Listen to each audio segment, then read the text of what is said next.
Hey, it's Eliseo. Eliseo. Um, Okay. yeah, no, it's cool. I don't ever really expect anybody to get it right. So I am trying to learn about this tagging system that Dan told me about and how we can put individual tags on products and ranges on those. My problem is I want, I am, I'm doing batch updates and I'm syncing to TCG, but the prices for cards that are under $1 is I want them to reflect more than what TCG is saying, because I feel like I'm losing money. And it costs a lot to sort all the cards, so I can't seem to be able to put the labor I have into the cards as in addentum to the price that on TCG. So I just need to learn how to do that, if that makes any sense. Okay. What's your store name? It's recycled entertainment. Okay.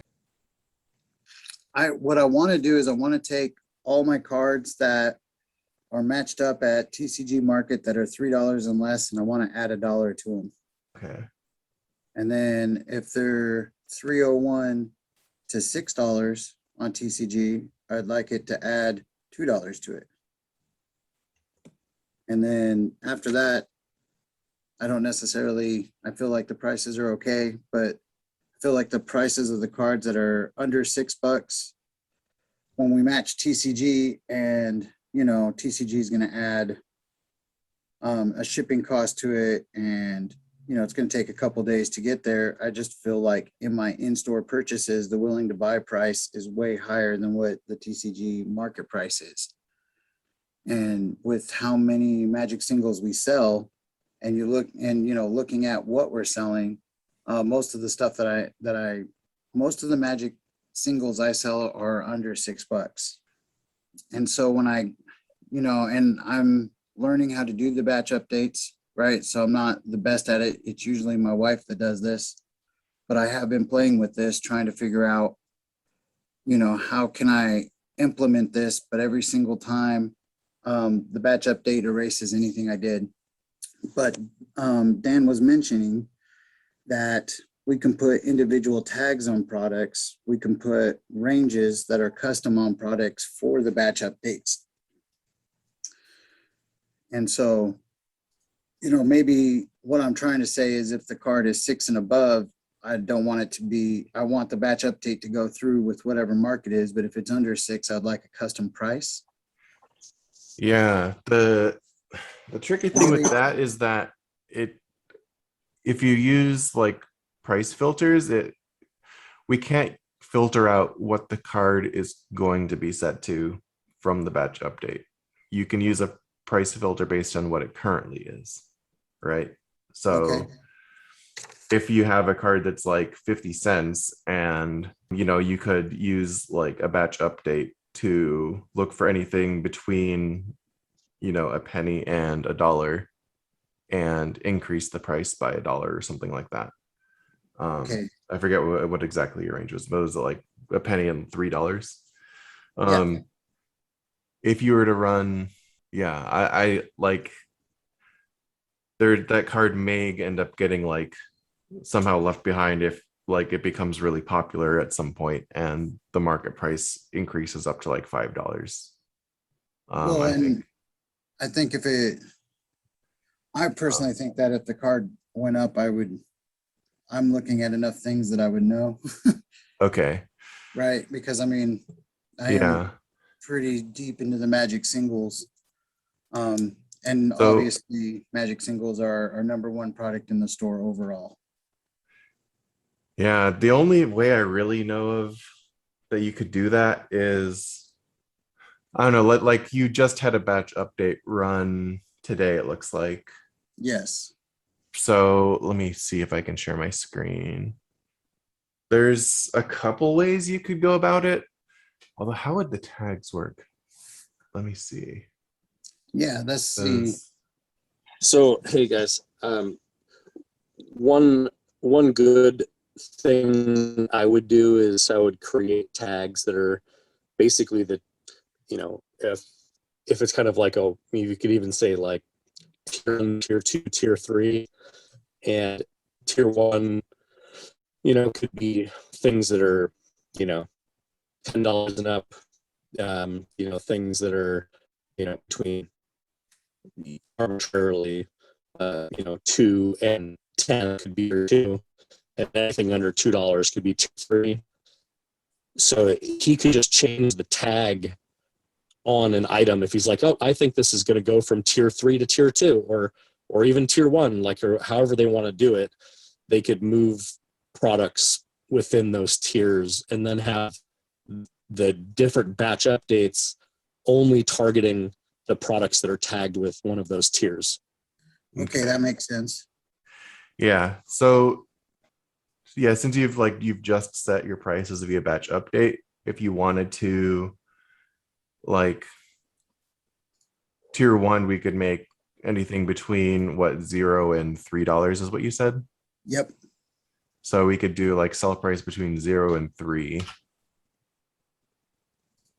And then under product actions, we'll do show more. And there's this add or remove tags. So we could like add like tier 1 Okay. and batch update that. Oh, okay. I was suggesting that should be tier 3, but Right, tier 1 would be maybe like tier tier 3. 1. Okay. Yeah. Yeah, like tier 3, just because like tier 1, like, just, you know, the way people will assume those are the best cards. Gotcha. Okay. So yeah, And so if tier 3 would be the tier 1 lowest is one. $10 and up. So we can batch Yeah, update tier that. 3 is, you know, a penny to $3, and then tier 2 is $3 and a penny to $10, and tier 1 is anything above $10. So LSAO, you're saying between 3 and 6 is the other threshold? Yes. Okay. So we could do now between 3 and Because he 6. can make as many levels as he wants. And we could add or remove tags here. We'll add tier 2 to that. So, and that just adds the tag to it, right? Yeah, it'll just add the tag to it. And then anything $6 and above. And for above, we can just leave the second field blank. Right. And then we can go and add tier 1. So Okay. those all may take a little while to run. But so in the future, when you're batch updating, you can use this tagged with filter, and you'd be able to only batch update products with a certain tag. So if you only wanted to batch up the higher end cards, you put like tier 1 in here. Okay. And then when you run your batch update, it only affects these cards. Oh, that's great. Now, is it because obviously on the product, we're just going to say Magic, not video games or anything like that. So Yeah, I only set it for Magic singles. cool. All right. That is a huge help for that. So cool. I think I'm going to play with that and see how that works out. Yeah, no, that was probably the biggest thing. Dan was talking about something that digitally sorts stuff. And I'm not sure what all is entailed into that, but I am Physically sorts stuff. Oh, it physically oh, that's even cooler. Yeah, Right now- it's a digital connection. It's optical and then robotics to literally pile sort all kinds of different. It can even in the future go through, let's say, a row of cards and have you basically cherry pick anything that is either above a certain price threshold or, you know, could be something that's like beneath your optimum quantity. And it's just Yeah. like going through your back stock for you. Okay. Oh, dude, How that's cool. And that's coming soon. We have, I haven't even told the team about this, but Darren, who is one of the co-owners of, I think it's Card Fetch Bot. all right. And they have the primary patent. So everybody else is kind of behind them. And they have already started on their work, their final version and production prototype. So, and we're going to get our hands on one. So that'll be fun. And we'll, Cool. but that it's kind of an alternate, not an alternate. I think it might even go side by side depending on how people choose to take advantage of it, because it's pretty good at a lot of things. And then, like you said, Munchie is integrating with us, and they are you don't have to sort your stuff. You'll have a customized pull sheet that Yep. minimizes load distance as you're pulling an order, but the inventory is in like basically random ass order. Yeah. But I mean, it also saves me a week of labor. Because No, I understand the microeconomics of it are what's driving this whole thing.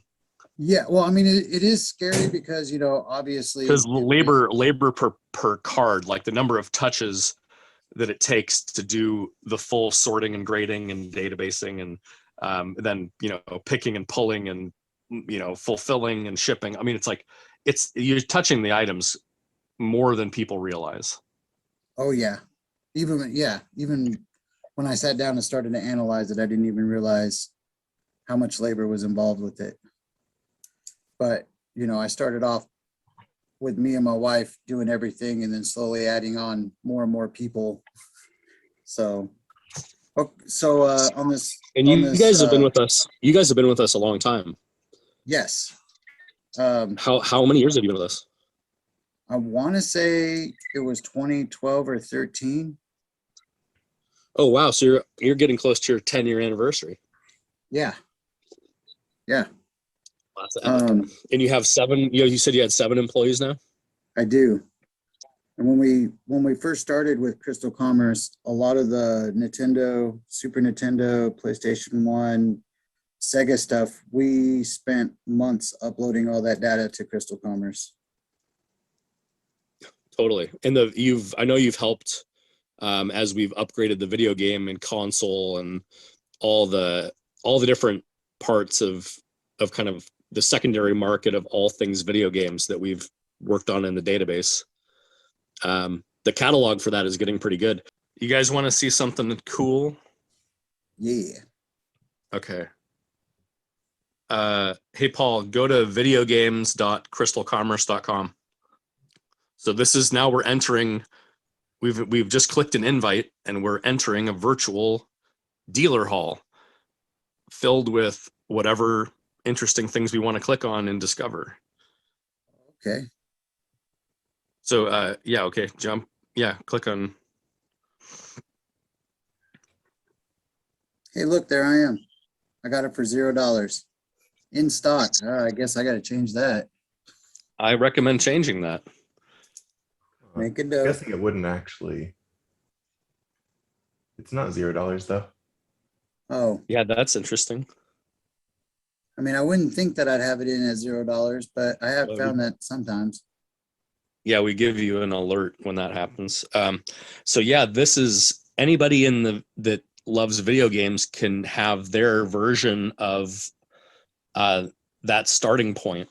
These are all starting points for different people that have different interests. So this browse categories has a customized set of what that person is into. Yeah, I like how it shows all the different stores and the different prices. I mean, that's freaking awesome. Yeah, I think it's because the prices are only being set on the variant level, but not the product level. Is why it's showing 0. Oh, that's a great catch. That is something that we should report to Jesse, because we don't want to show that. I mean, obviously, people don't have the real expectation that something is going to be $0, but we also want to show the right price. Yes. So the right price is not being pulled through because it doesn't. I don't think they know about that. So they need to add like 1 or 2 lines of code that will determine if it's $0 sell price, like look to the variant prices before showing nothing. Right. Yeah. Or I mean, even if there was a way of just defaulting or having it show variant prices always. Because even if we're talking about, let's say, like Magic singles, You're right. if Yeah. someone great has point. their base price of a card set to $9.99, that's like their near mint price, but they have 0 near mint in stock and they only have moderate play at like Exactly. $7.99. Right. Then we want to show that $7.99 price. Yeah, I agree with you completely. So yeah, if we pull, and if we are able to do that, that means that basically pulling in the variant prices will also pull in additional, like it means we could display multiple variants of inventory in Product Finder, which is interesting.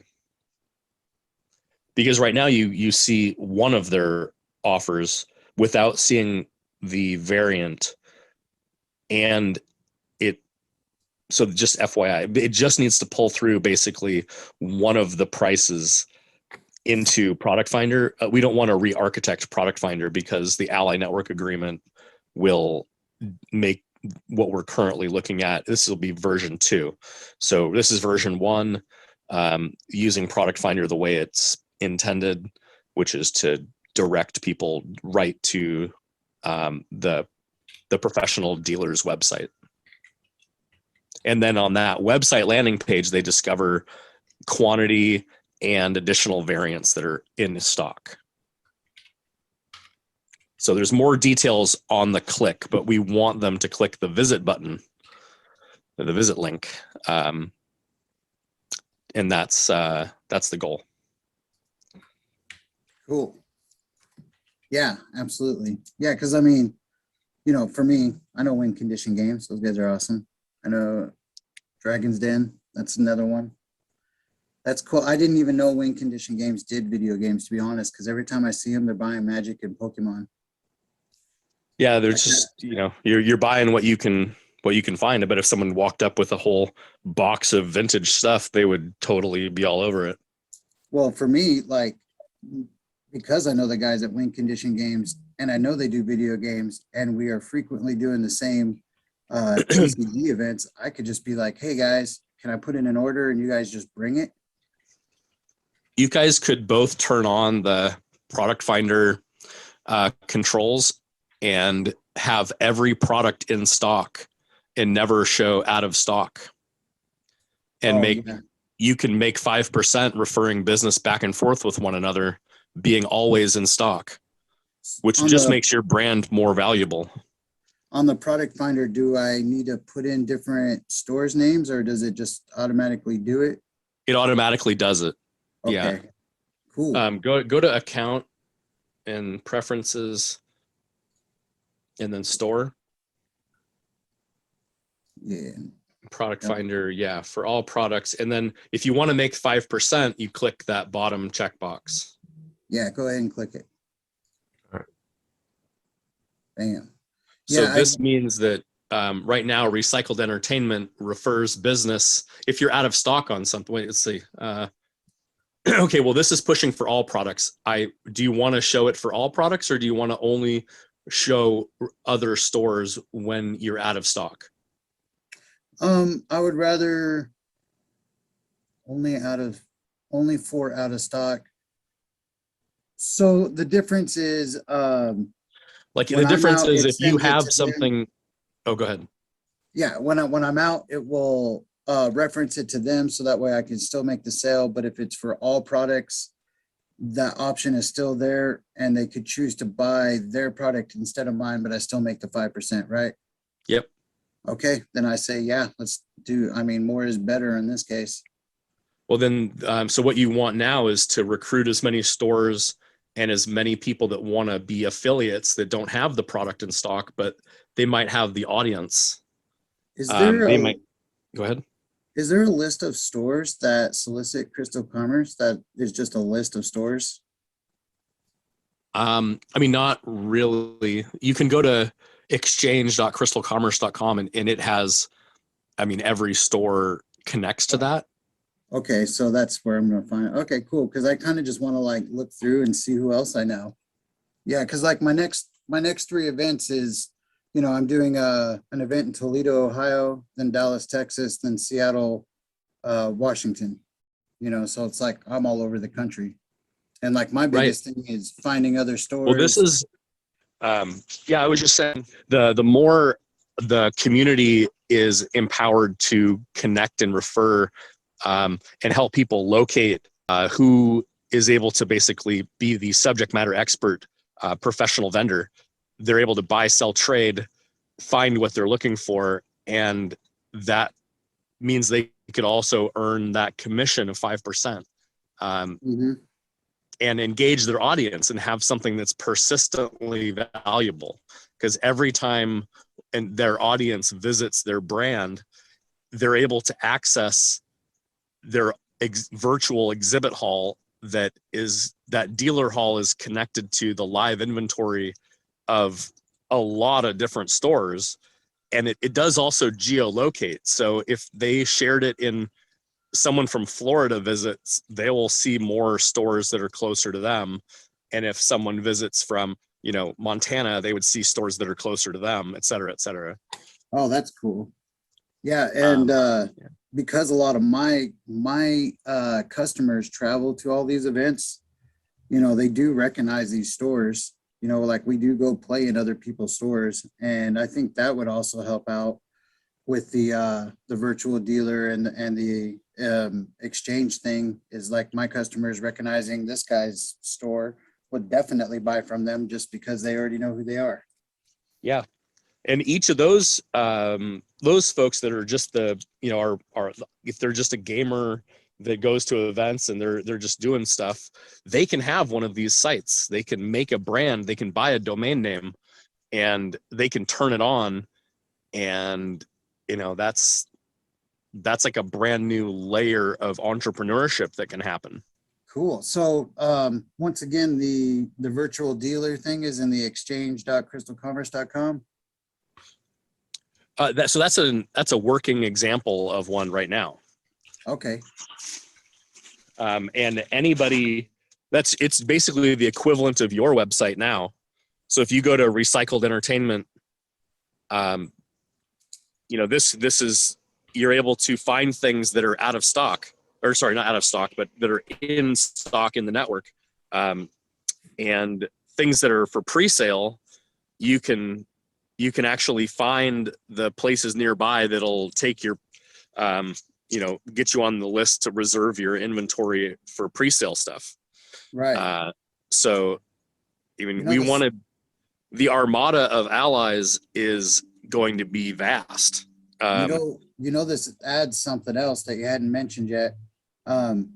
Like I specialize in Magic singles, so my store predominantly is Magic singles. That doesn't stop people from wanting Pokemon and Yu-Gi-Oh and stuff like that. You're in stock on that stuff now too, because right, your dealer hall expands to everything that's in the Crystal Commerce catalog. That excites me, because so you now have every board game in stock. Right. Yeah. Now I can focus on what I'm good at instead of trying to do the shotgun thing and trying to cover all these different bases. I could just go, hey, I rock Magic singles. That's what I do. That's what I do. But I help my target customer find what they're looking for, no matter what it is or where it is. I'll help you find who in my friendly dealer network you can trust, because they're legit. And here they are. And here's the appraisal. And here's the visit button. And you can now, anything in that, the affiliate earns the 5% on the entire shopping cart, not just the single item. And the affiliate has a brand whose value is cumulative, because it's evergreen inventory. It's live inventory. It's always different every day. Right. What's in stock. Now their brand is where you go, and they're already making content. And now their content, the consumers click the link, it gives them value. They probably share it with their friends. Maybe they launch their own, and they're able to convert the sale, whether it was going to buy, sell, trade, because they discover things that are, people doing cool stuff within the industry that they care about. That is awesome, man. That is honestly one of the coolest things I've heard in a long time. I love the fact that you're striving for unity for the local game stores, because I feel like the LGS owners get the least amount out of the work that they put into the gaming industry. I mean, sure, we own the store, but Yeah, I feel like it's very unknown to a lot of the other parts of our industry just how much goes into running these stores. A lot of them do know because they at one point did it and probably failed. Oh, yeah. But it is so challenging. So I'm like, how do I level the playing field with the data in our position in the industry to kind of, unite the clans? And it means that each of, we have millions and millions of registered fan members that are all over the world that all have collections that they could click buttons soon and turn on. I mean, even now, they could sign up and get one of these, for 99 cents. And it's like, going to be interesting. So I just wanted to, I guess, decentralize who could, get the value, because we connect to these very large marketplaces, and we've even helped build and establish, other marketplaces and all kinds of different things. But we would really like to give it to everybody. Well, I think by empowering stores instead of pitting them against each other, racing to the bottom, you're going to win. I mean, that's our victory condition is that the local inventory, the local community network, the wealth stays in the community.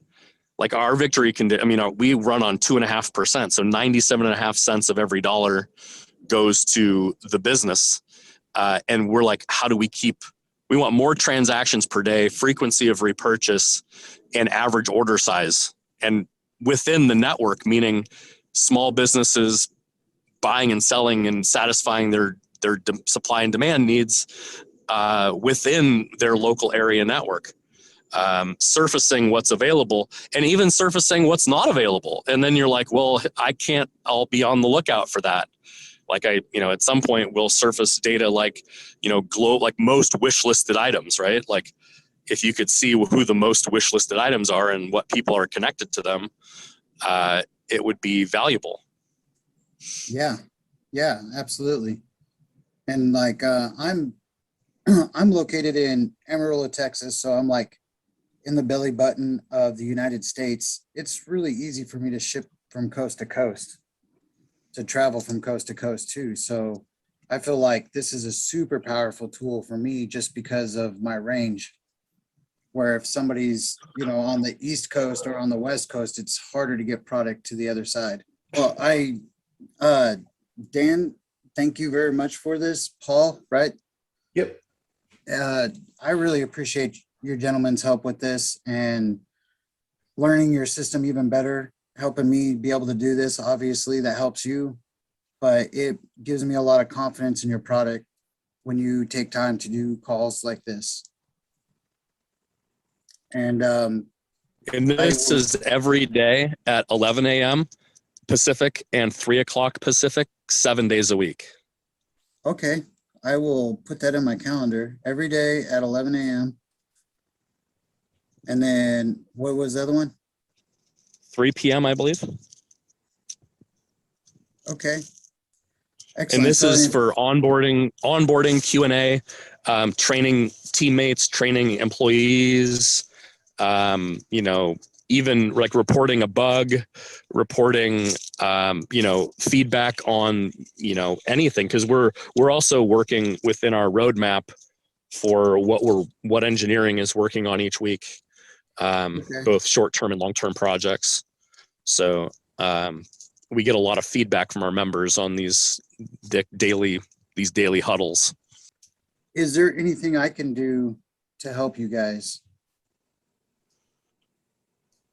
The more stores that want to take advantage of being in their own inexhaustible supply network, the more people will be on your site now. So if you see stores that are interested, or stores that maybe aren't even using Crystal Commerce yet, they can now join that network and show up on all of these virtual dealer halls that are going to be popping up everywhere.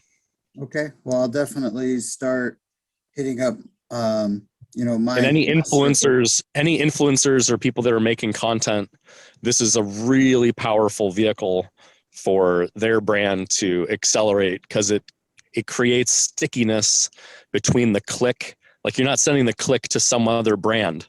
Now your brand that you're creating content to the market about different niche product lines, your brand is converting the sale to your own landing pages that have your own visibility into your own virtual dealer hall for whatever products you personalized on your site. Okay, So it's a way for, and that means people that could just build a brand. Like, for example, you were saying earlier, hey, I'm only in Magic, but my audience, my target demographic that visits me is actually spread across interests of these 12 categories. So I'm going to make a personalized Crystal Commerce exchange that allows each and every content creator to personalize their ability to connect their audience to the community that they want to interact with. As much as they pay a lot of, think about how much time and energy and money, and paid time off and vacation leave. People travel and spend thousands of dollars just in getting to the dealer hall. oh, yeah, absolutely. That is a very valid point. Time off from work, time away from the family. Because this is the super fun time. Like, they're working to be able to go to this thing and afford to buy that crazy stuff. And now they can convert all their buying power from that overhead and travel to just give it directly to the game store and find what they're looking for. Yeah, and the game stores should be rewarded like that. Like Exactly. I said, You guys, the game stores, we have all the cool stuff that's hard to find. The misconception is that you have to go to Amazon to discover who has the really rare and hard to find stuff. It's like, no, you don't. There's a whole network that has the stuff that's actually hard to get. And now we can make way more people able to connect their audiences with that data.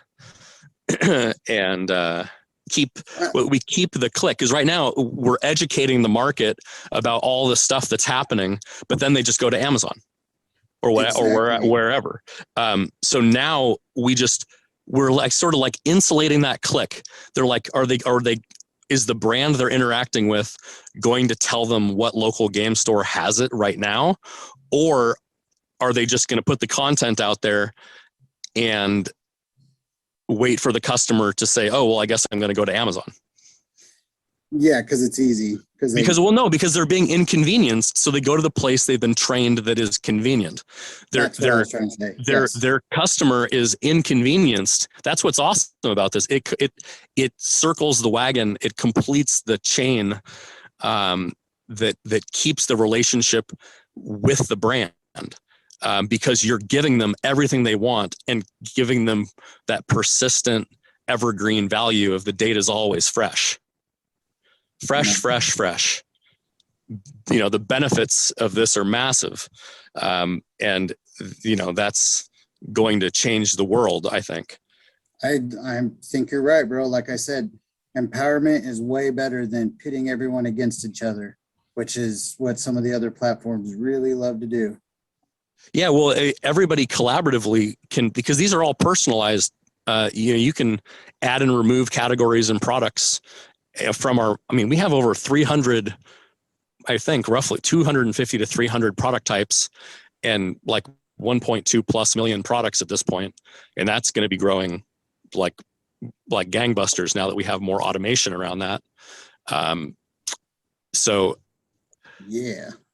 Yeah. So we can move this into any industry that suits the community.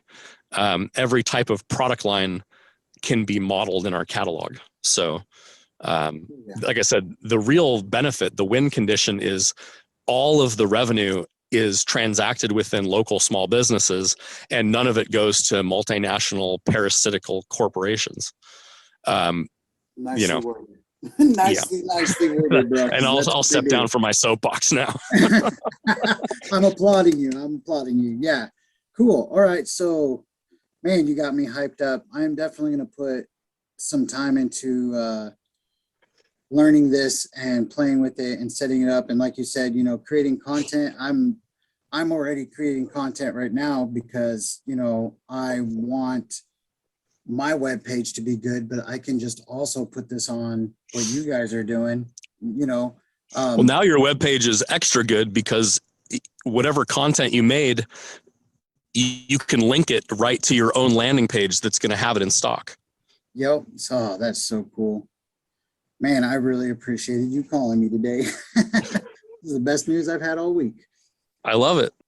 I want to show you the tagging system as it relates to customizing the look and feel of your website, because we use the same tagging system to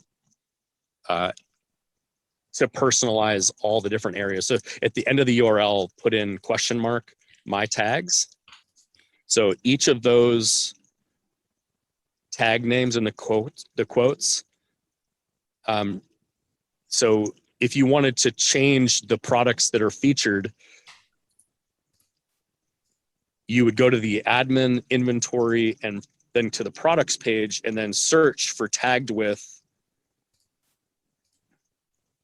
which pulls up all of the products that have that name. You can also do that for the ad displays, the actual display banners, because those are also using the product model, which in this capacity, I could almost pitch as a benefit. Right. Whereas it was quite a workaround. Yeah. Well, one of the things, obviously a lot of stuff on my site needs to be toned up, Scroll down real quick.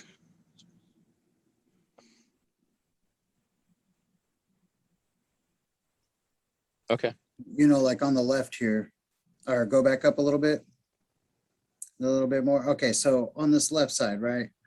Like, I don't understand why this alpha library of Lang, Jace, Bloom Tender, this is our buy list stuff, but how do I take off the 9394 stuff that is 1% of 1% chance So of coming to what my we want to store? do is, if you read the quoted text, so this is right now, it must be based on price. It's pulling in those on an automatic basis because there isn't the use of the tag featured buy list items. So grab that and then copy it. Okay. Copy that. Yeah, right now, if we search for that tag, nothing's going to show up. But if you wanted to control what shows up there, then we could search for an item. So now go to Magic Singles and then do a sell price is greater than $8 and the quantity in stock is 0.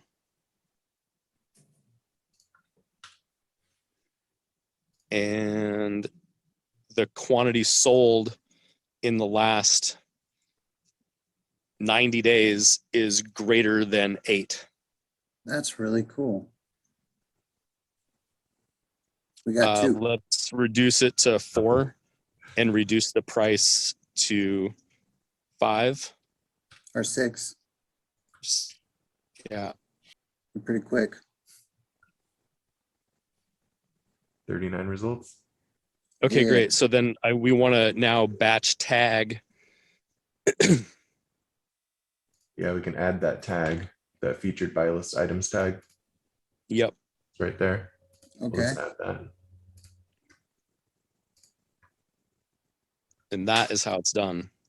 That is great. Awesome. Yeah, because and if you just want to like look up an individual product and add it, you can just hit the edit button for it. Yeah. And you can just add or remove the tags through here. Oh, okay. Cool. Yeah.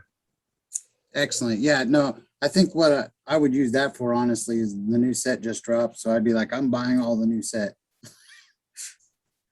So people knew that they could trade it So in. if you go if you, yeah, there's also, if you're doing marketing, if you go to the front end site real quick and go to the advanced search.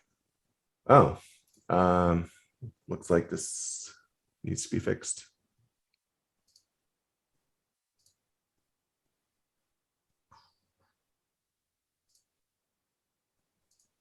Let's see.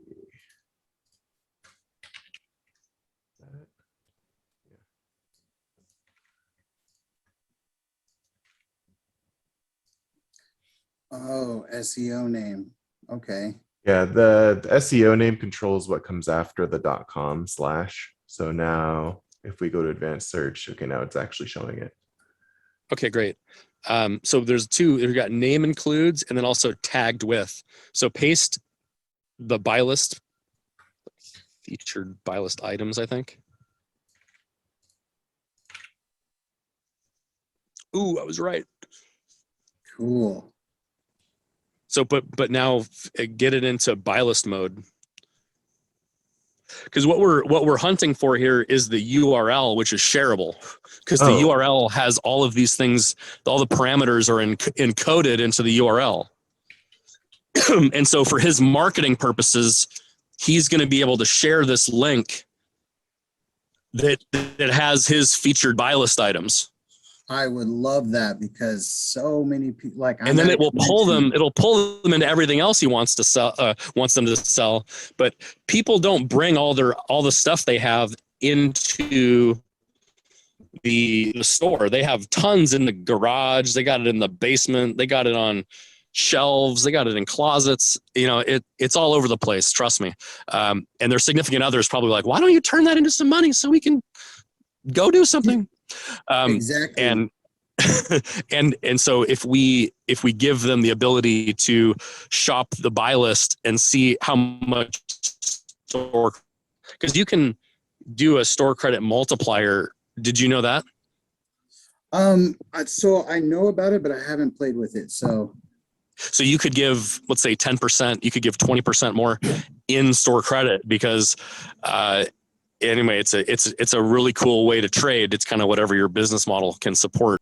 Oh, that's cool. We have a lot of content coming out. So what you were saying before about using tags, there's a simpler URL format than using the advanced search. And I actually made an article on it before. Oh, cool. So in this case, we would go to put it in buy list mode, it'd be /buy list and then /t and then / the tag name.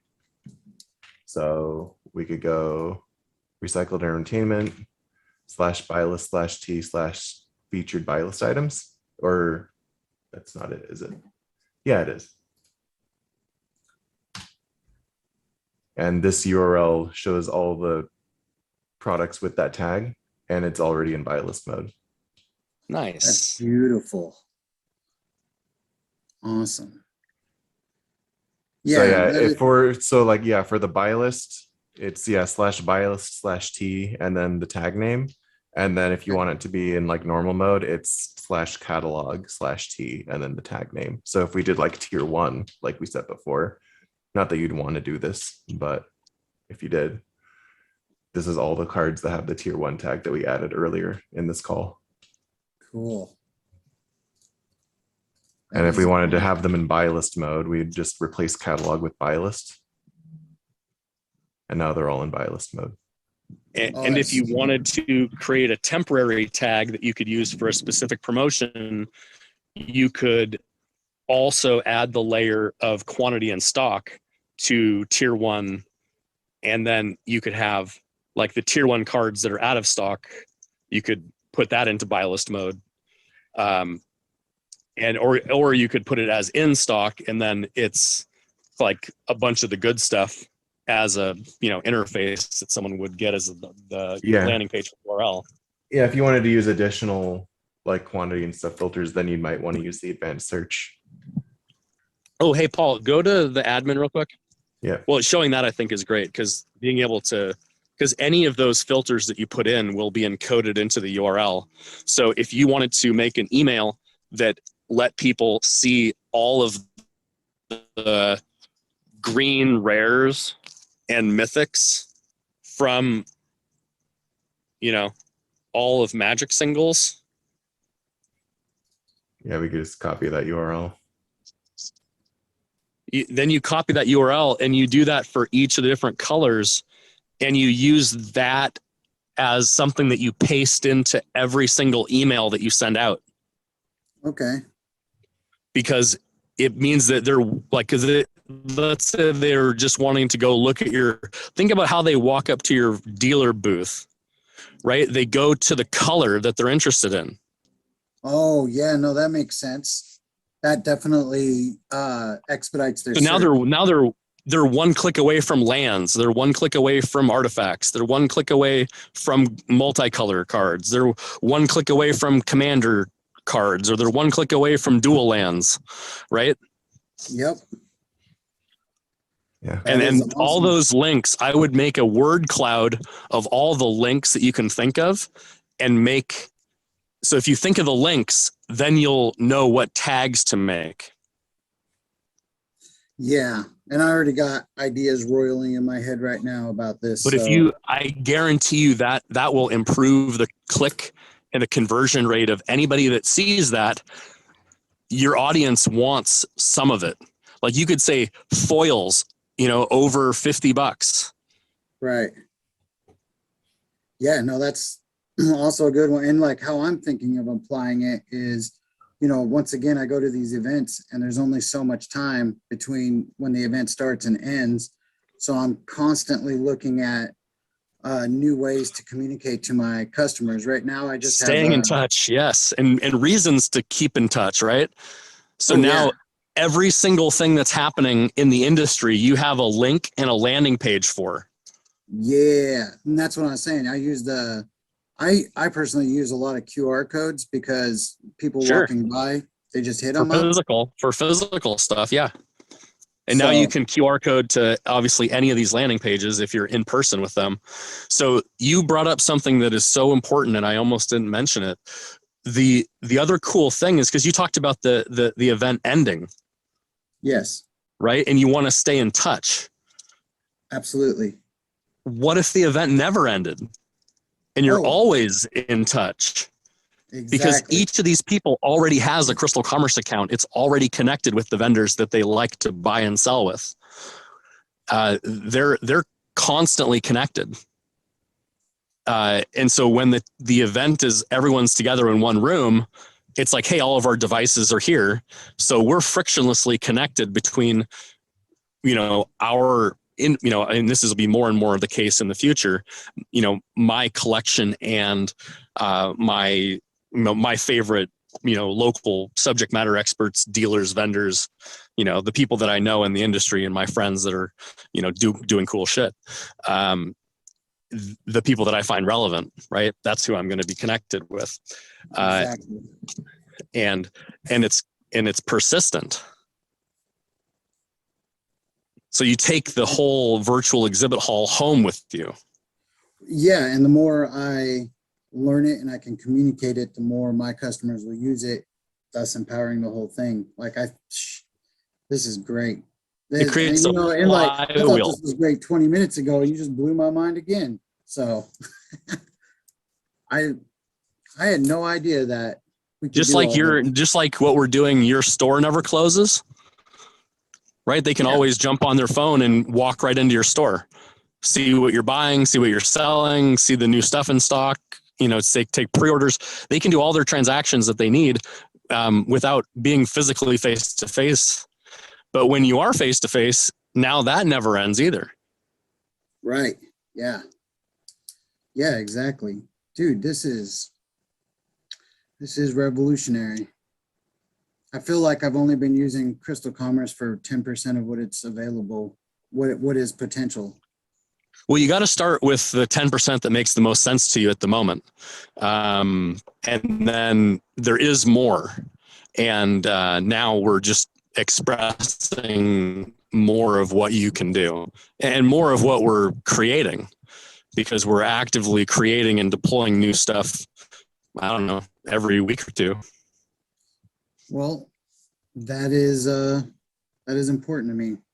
I like innovation. I've always been about it. So, and that's actually one of my, Well, it's our thing is we're sort of innovating by even just rehabbing and improving what we're currently doing, so that it's a stronger and stronger platform to grow businesses. So some of what we're doing is just fixing a bug or improving a user interface, or get data more accessible, or how many clicks to do something. And because it's kind of, there's two buckets, right, with data, but save me time or make me money.